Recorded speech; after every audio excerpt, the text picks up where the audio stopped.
বিভিন্ন তাফসিরে উল্লেখ রয়েছে যে ইয়েমেনের প্রদেশের কোনো একটি বাগানের মালিক ছিল একজন আল্লাহ প্রিয় লোক। সে বাগানের ফসলের নির্দিষ্ট একটি অংশ গরিব মিসকিনকে দান করত। কিন্তু তার মৃত্যুর পর তার 3 পুত্র বাগানের মালিক হলো। তারা ভাবল যে আমাদের লোক সংখ্যা অনেক, আমাদের পরিবার পরিজনের তুলনায় বাগানের ফসল সম্পদ খুবই অপ্রতুল, সুতরাং গরিব মিসকিনকে ফসলের নির্দিষ্ট একটি অংশ দান করা আমাদের পক্ষে সম্ভব নয়। কিন্তু কোনো এক ছেলে এই চিন্তাধারার বিপরীত ছিল। সে গরিব মিসকিনের প্রতি ছিল সহানুভূতিশীল। তবে তার কথায় অন্যান্যরা কান দিল না। তারা প্রতিজ্ঞা করল যে আগামী দিন সকালবেলা আমরা ভিক্ষুক দল আসবার পূর্বে গিয়ে ফসল কেটে আনব। কিন্তু এ শপথ ও প্রতিজ্ঞায় আল্লাহর ইচ্ছাকে শামিল করল না। অর্থাৎ তারা এ কথা বলল না যে আল্লাহ চাইলে ইনশাআল্লাহ আমরা আগামীকাল সকালবেলা গিয়ে ফসল কেটে আনব। এই ইনশাআল্লাহ না বলা এবং গরিব মিসকিনকে না দেওয়ার ইচ্ছা প্রকাশের অপরাধে তাদের ঘুমে থাকা অবস্থায় আল্লাহ তাআলা তাদের বাগানের ওপর গজব নাজিল করলেন। ফলে প্রচণ্ড মরুঝড় বায়ু বাগানের ওপর দিয়ে প্রবাহিত হয়ে বাগানের ফসলকে মথিত করে সম্পূর্ণরূপে বিনাশ ও ধ্বংস করে ফেলল। বাগানটি দেখলে মনে হতো যে মথিত হয়ে চর্বিত ফসলের ন্যায় হয়ে গেছে। অতঃপর অতি প্রত্যুষে তারা পরস্পর বলাবলি করতে লাগলো যে তোমরা ফসল কাটতে চাইলে সকাল সকাল বাগানে চলো, ভিক্ষুকের দল ভিড় জমাবার পূর্বেই ফসল তুলে আনতে হবে। অতঃপর তারা পূর্ব সিদ্ধান্ত মাফিক খুব দাম্ভিকতা ও অহংকারী মনে সকালবেলা ফসল কাটার জন্য রওনা হলো।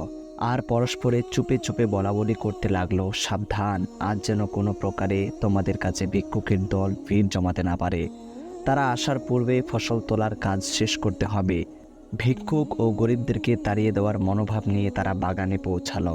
বাগানের বিনাশ ও ধ্বংসযজ্ঞ অবলোকন করে তারা বলল, আমরা পথ ভুলে হয়তো অন্য কোনো বাগানে এসেছি। আমাদের বাগান তো এটা নয়। আমাদের বাগান কত সুন্দর, সুজলা সুফলা শস্য ভরা। আমরা পথ হারিয়ে ফেলেছি। কিন্তু বাগানের চতুর্দিকের সীমানা ও আলামত দেখে তারা চেতনা ফিরে পেল। তাদের নিজেদের গর্ব অহংকার ও আল্লাহর সাথে নাফরমানি করার কথা মনে হলো। তারা বলল, আমাদের উপর আল্লাহর লানত এসেছে, আমাদেরকে ফসল হতে বঞ্চিত করা হয়েছে।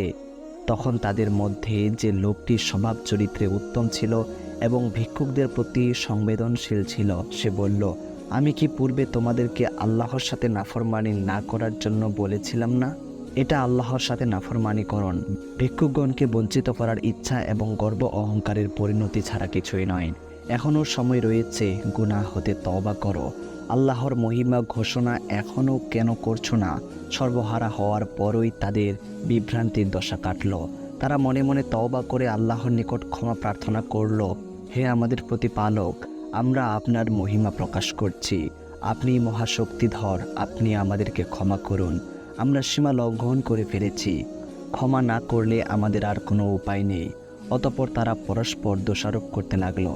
পরিশেষে নিজেদের ভাগ্য বিড়ম্বনার জন্য নিজেদেরকেই দোষী সাব্যস্ত করল এবং বলল, এটা আল্লাহর সাথে বিদ্রোহমূলক আচরণের জন্যই হয়েছে। তারা আল্লাহর নিকট খাঁটি অন্তরে তওবা করে আশা করল যে আল্লাহ মহা ও অতিশয় দয়ালু। সুতরাং আমরা আশা করতে পারি যে তিনি নিজ গুণে আমাদের ক্ষমা করে এ বাগানের পরিবর্তে উত্তম বাগান আমাদেরকে দান করতে পারেন। আমরা আমাদের যাবতীয় সমস্যা তার নিকট অর্পণ করলাম এবং তার দিকে মনোনিবেশ করলাম।